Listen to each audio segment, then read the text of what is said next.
Eh bien salut à tous, moi c'est Kalou et aujourd'hui on se retrouve pour un nouvel unboxing. Donc aujourd'hui, comme vous pouvez le voir, je pense que les connaisseurs reconnaissent cette boîte. Donc c'est une Nike Fear of God tout simplement. Je vais vous présenter la Nike Air 180 Fear of God Raid. Et sur ce, on se retrouve pour l'unboxing de la paire après l'intro. Still checking if the place still cold. Moving in the way, no place, no snow. Straight chilling with my niggas and shiver.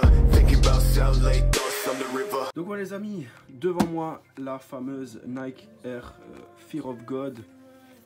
Donc inspirée de la silhouette de la Nike Air Max 180 et de la Nike Air Red que je vous affiche maintenant pour ceux qui ne connaissent pas. Donc c'est une silhouette qui est l'une des favorites de l'artiste en question, donc Jerry Lorenzo, donc qui est le créateur de Fear of God.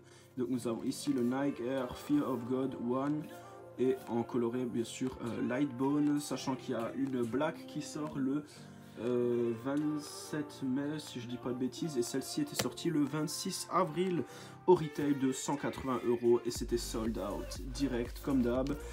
Voilà, donc une boîte très grande et conséquente, hein, vous voyez par rapport à ma main, donc ça fait quasiment 4 fois ma main.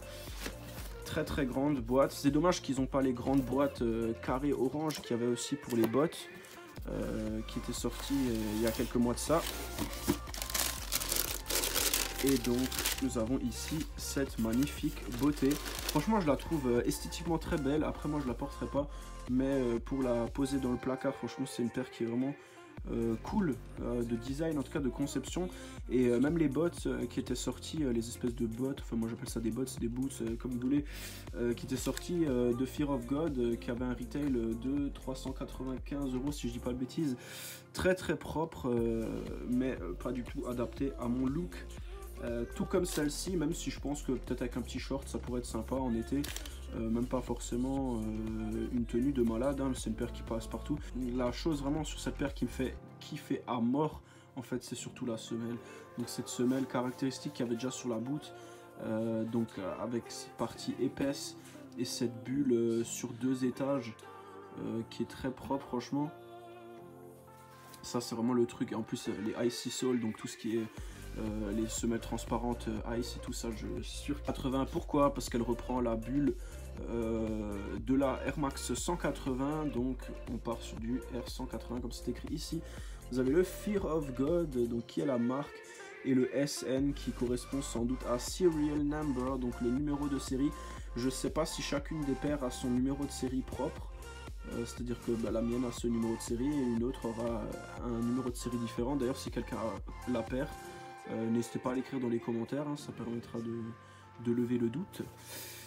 Et au niveau du heel tab sur ce Nike Air, également sur la semelle, et donc en dessous cette partie avec le swoosh et donc cette bulle visible que je trouve très propre. Il doit être 280, donc surtout au niveau de la semelle, et le reste est pris de la Nike Air Red, donc qui est la paire favorite de Jerry Lorenzo. Voilà. Donc on part déjà sur une semelle, comme vous pouvez voir, en gum, couleur blanc cassé, avec au niveau de la partie outsole, donc ces petits carrés très sympas, hein, qui n'ont pas un grip énorme je pense. Et voilà, c'est pas une chaussure de randonnée non plus. La magnifique bulle transparente qui est vraiment cool. Franchement cette bulle elle me fait waouh, j'ai la tête qui explose quoi. Ça c'est vraiment le truc que je surkiffe, avec le logo Nike noir, très sympatoche. Et sur la face intérieure il n'y a rien. Voilà. Ensuite pour le upper, donc on part sur une silhouette en daim comme vous pouvez le voir ici, donc très propre. Franchement ça je surkiffe, avec des belles coutures. Et vraiment on est sur du beau cuir, franchement là il y a du lourd.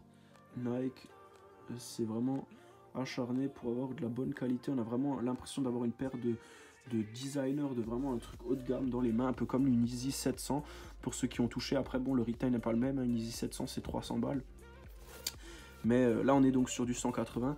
Donc un magnifique swoosh qui est également en daim, très propre, voilà, qui se rejoint au niveau du heel tab et qui se répète bien sûr de l'autre côté. Donc voilà, vous voyez encore une fois les coutures, et vraiment je pense que ça se voit à la caméra, c'est pour ça que j'essaie de faire des plans rapprochés. On voit vraiment que vous êtes face à une paire de qualité. Et elle a cette odeur caractéristique qu'ont les Jordan neuves, une odeur de colle, de cuir. Enfin, moi, je surkiffe cette odeur. C'est un truc assez particulier, j'adore. Bien sûr, on se retrouve au niveau du talon, donc avec cette séparation, ainsi que du coup cette partie strap. Voilà, donc avec un scratch, hein, voilà. Donc il fait tout le tour de la chaussure, et donc le strap, vous pouvez l'enlever à ce niveau-là, donc il se sort là, et il sort bien sûr de l'autre côté également, et au milieu il n'y a rien, il y a juste un petit carré pour que ça s'empile en fait, et que ça tienne, pour pas que ça se balade, hein. Donc il y a un scratch sur ce trait-là, qui accroche sur le strap le premier, qui a encore un scratch qui accroche le deuxième, voilà.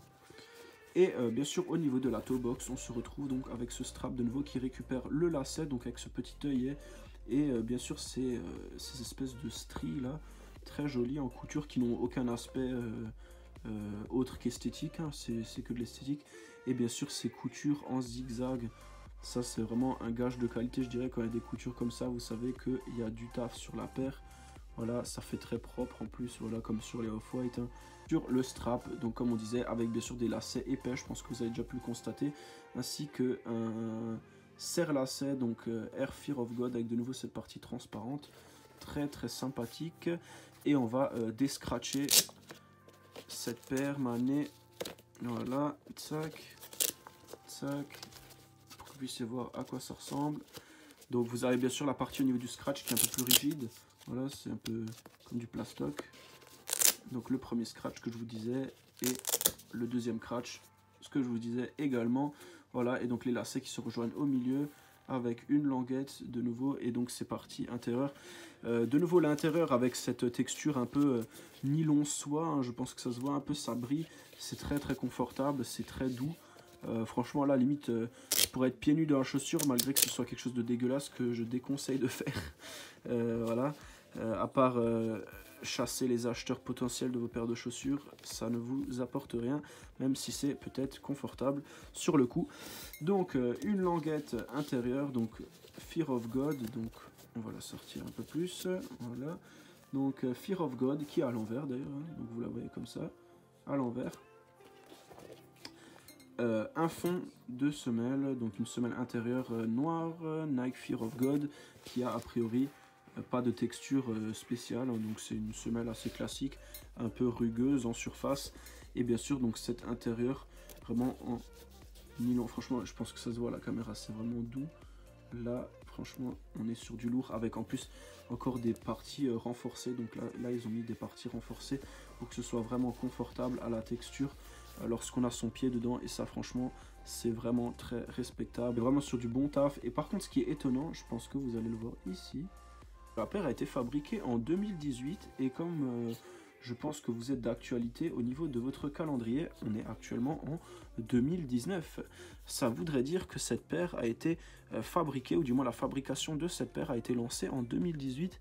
Et sachant que les dates sont inversées aux States, ça voudrait dire que la paire a été lancée en fabrication le 12-22, donc le 22-12, donc ce serait le 22 décembre 2018, ou du moins là c'est à ce moment là que la production a été arrêtée, sachant qu'à gauche donc c'est du 21-09-18, c'est à dire que la production a été lancée en septembre et a fini en décembre 2018 pour venir nous gâté en avril 2019. Je vous affiche encore une photo de la mock qui était sortie, que je trouvais pas très belle.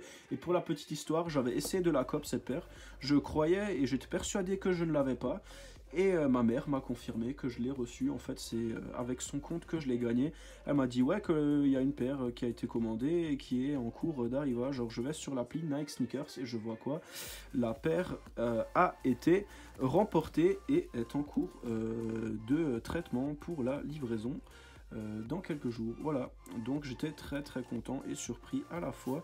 Donc d'ailleurs comme dans les Jordan, il y a des petits bouts en carton. Je l'ai juste sorti pour que ce soit plus easy à vous montrer. Et bien sûr une paire de lacets en plus, donc qui sont blancs cassés, voilà, avec des caps en plastoc avec une surface un peu caoutchouteuse, très stylé ça, franchement c'est mes lacets préférés, de le voir avec bien sûr ces cordes d'alpiniste comme je dis tout le temps, donc c'est les lacets ronds en cordelette, et bien sûr les lacets classiques, vous les avez vus, c'est pas du tout le même teint en fait, je pense que ça se voit ici, hein. Vous avez le blanc cassé et l'autre c'est du light bone, hein, ben, un peu comme la chaussure, voilà, donc deux couleurs de lacets différentes, donc voilà, dites-moi ce que vous pensez de cette paire dans les commentaires.